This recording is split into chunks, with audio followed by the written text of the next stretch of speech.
A very warm welcome to the students of class 8 once again. So today we are here again in the grammar classroom where we would be learning about the topic active and passive voice. So it was already decided and I had let you all know that we would be doing this topic, and so here we are. Alright, so active and passive voice. Before we move on to get into the details of the topics, what is voice? Voice is something which is raised when we want to express. Voice is the element that is used to express.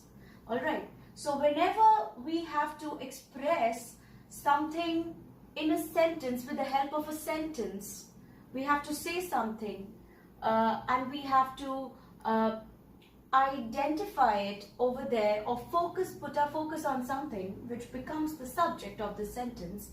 We use the voice.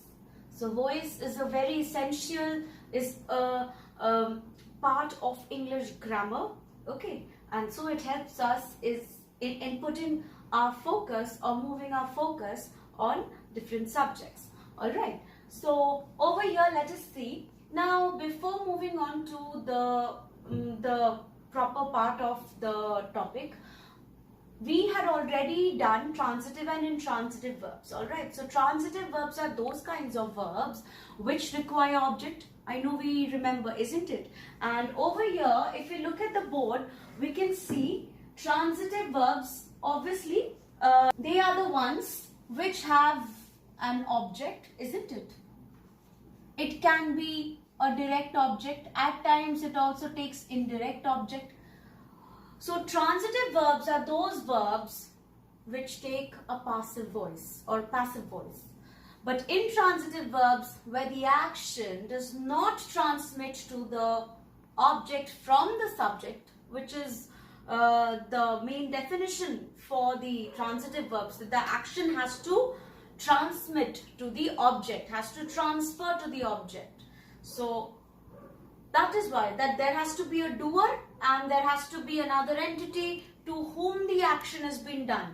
So that time that verb becomes the transitive verb. And if the action does not pass on to the object, or if there is no, because there is no object in the sentence, it is a transitive verb. And sentences that do not have an object cannot have a passive voice. So all the sentences of intransitive verbs are active. This means that they don't have a passive voice. All right. And in the case of transitive verbs, transitive, transition, here we have the active, where the doer of the sentence, doer or the main person, the doer or the subject who has the action, who executes the action. So that is on focus. And for passive, and passive is used when we want to express that something is done, okay, to the object. So that is your active and passive, and only transitive verbs can have an active or passive. Otherwise, intransitive verbs, they will have only the active voice.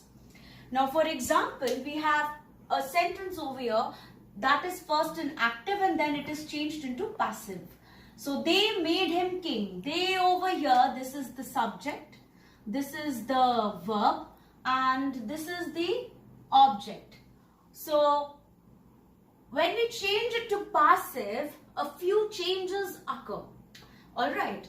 So, the first change that occurs over here, you can see subject and object inversion.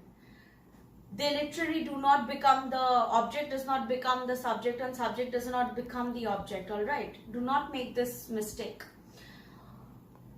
The positions only change. So, they made him king. We know that there has to be somebody like that. Okay, so we put it in subjective case. He was made king. Okay, so the second change that occurs, obviously the object, the first change, the king becomes he who is over here. So sorry, him is the object and not this. Okay, I'll just put it over here. Okay. So he becomes the subject in place of the subject, and this goes out. So we have to assume that it is by them. I'll tell you later on why this change, why this sentence is a bit different here. Okay. And the second change that occurs over here is in the verb form. You see it is made over here. It changes to was made. Obviously this is simple past, we know. And this is past perfect. Alright. So this is the change is made. At times the subject is left out or used with by. In this case the subject has been left out. Alright, so there are cases where you can take the subject and at times you can leave out or omit the subject or omit the agent, which is by. Agent or subject is the same thing. So that is omitted. I can give you another example, a verbal example. I'm not going to write it on the board. Alright, it'll consume a bit of time though if I write. So Ravi helped Madhav. Alright, this is a very simple sentence. Ravi, the subject, helped is the verb and Madhav is the object. Madhav, when we change it to passive, this is an active voice. And when we changed into passive, what do we write? Madhav was helped by Ravi. Just because it is in simple past, it changes to past perfect. Now obviously, the object, it comes in the subject's position and the subject goes to the object's position. And the by preposition is used. Okay. When we have to mention the subject at any cost. Alright. So over here, they is not so important. Okay. It takes away the focus from the object, which is him. Here we want to focus on he.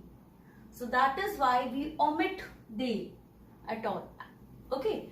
So, but in the second sentence that I just mentioned, Ravi helped Madhav. Ravi and Madhav are both important entities. Okay, both important, being the subject and the object. So we cannot leave out any. Madhav was helped by Ravi. That's why we have to use by Ravi. Okay, I'll just write it though.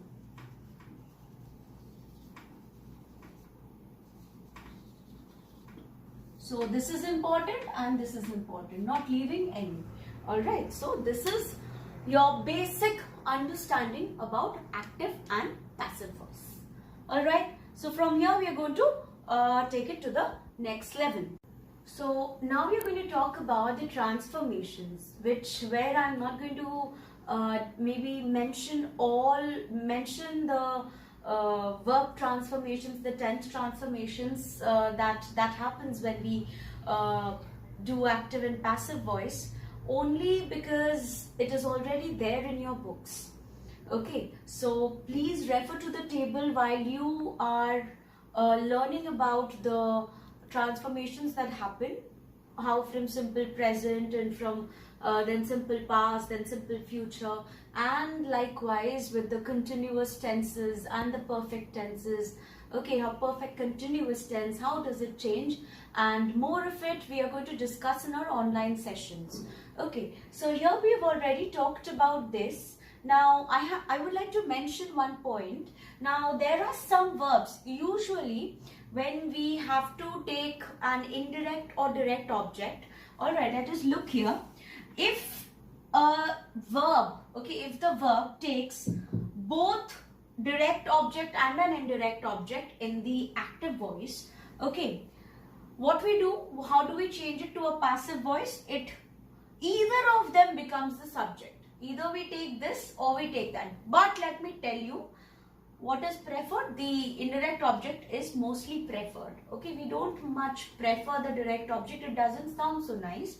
So both the direct object and indirect object, if they are present in active voice,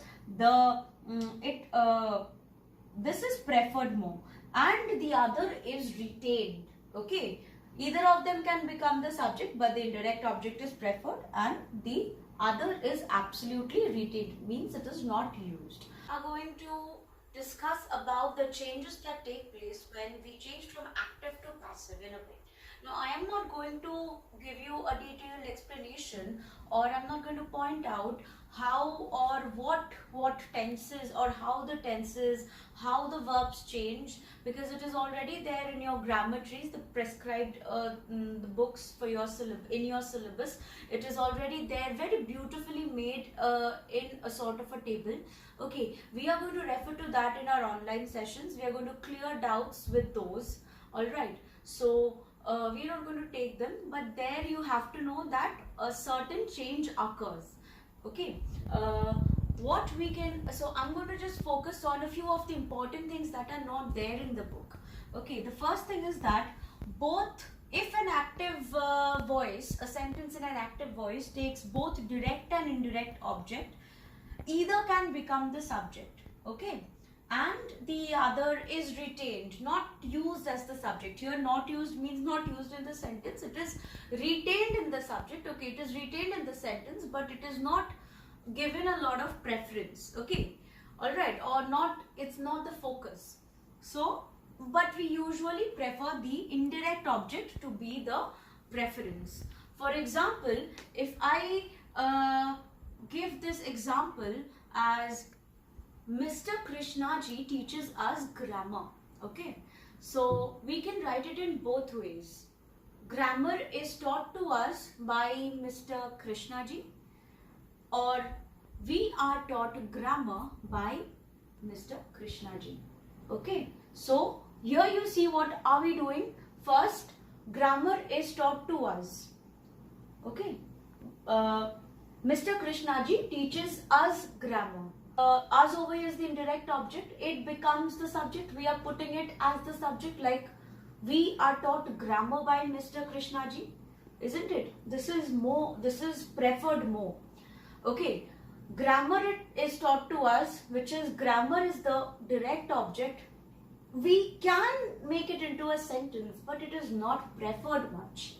Okay, like in our daily conversations, we would always prefer to say, easier to say, we are taught grammar by Mr. Krishnaji, which has the indirect object as the main focus, or is in the subject position. Alright, so this is one point. Okay, now there is another point that I want to discuss, where a passive voice can also be seen. Usually when there is a direct and an indirect object, we use two. Okay, for example, they sent me a packet. Packet over here is the direct object. Okay, and me over here is the indirect object. We are keeping direct and indirect object in the passive. When we make it into or transform it into a passive, we are keeping the direct and indirect object, but we are omitting the agent, which is they. Okay, we are omitting the subject with the by. For example, I just gave you the sentence, they sent me a packet. Okay, either you can write a packet was sent to me. Okay, that is fine, but you can also make use of the preposition for. Okay, so a packet was sent for me. Obviously it was sent to you and it is for you. All right, if it is for a different subject, it is something else. But over here the to and the for is the same person, so a packet was sent for me. That is also correct.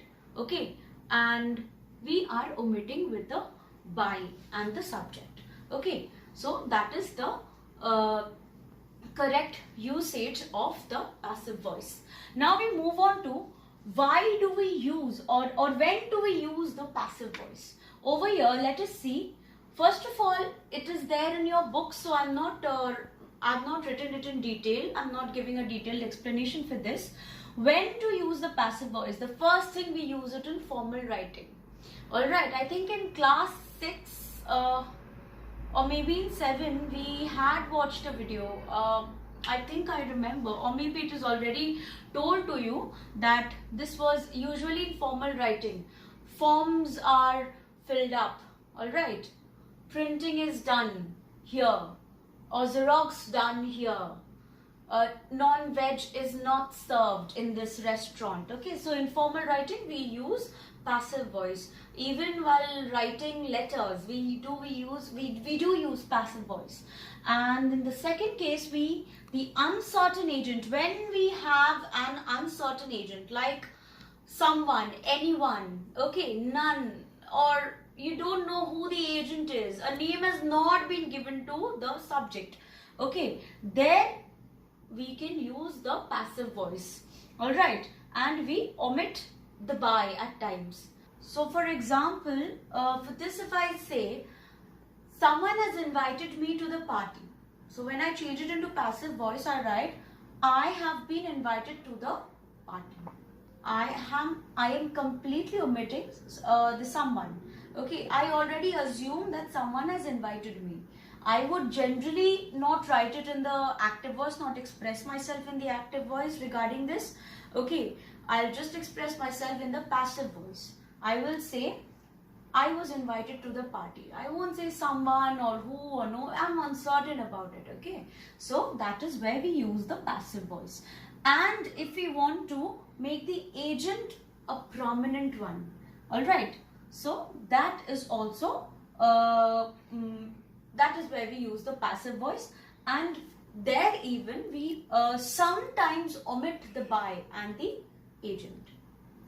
Okay, so these are the reasons why or when we use the passive voice. Okay, then the next part, and probably the last part of our discussion today over here in the video is when do we use, or what do we use when we have the confusion of by and with.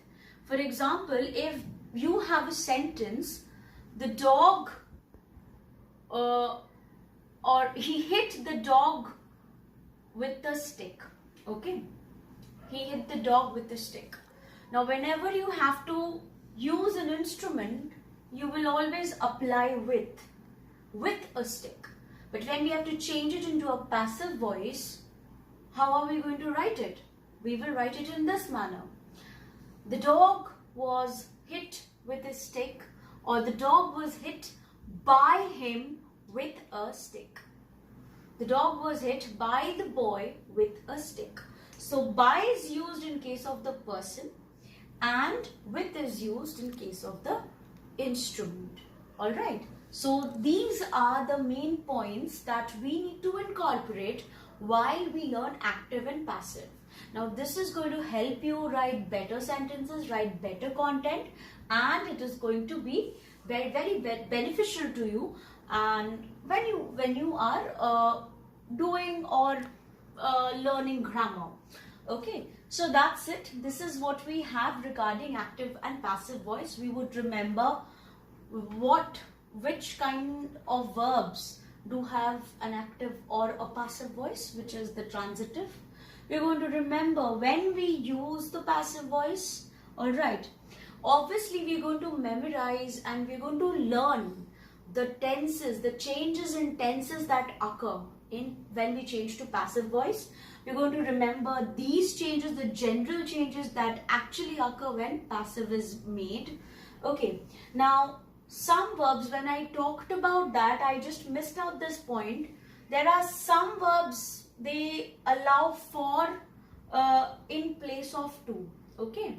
So when it is usually for the same person or by and the to whom it is sent and for whom it has been sent, it is the same, the doer. Okay. The action for whom it is done and to whom it is being done to, it is the same. That is where those verbs they use for. Okay, it depends on the context of the sentence. We're going to remember when we omit by. Okay, obviously we are going to take into consideration direct and indirect object, the preference of it, and the by and the with portion of when to use what in case of the transformation to the passive voice. Alright, so other details will be discussed in the online sessions with you children. I hope you have been enriched by this video lecture, and all the best. Thank you.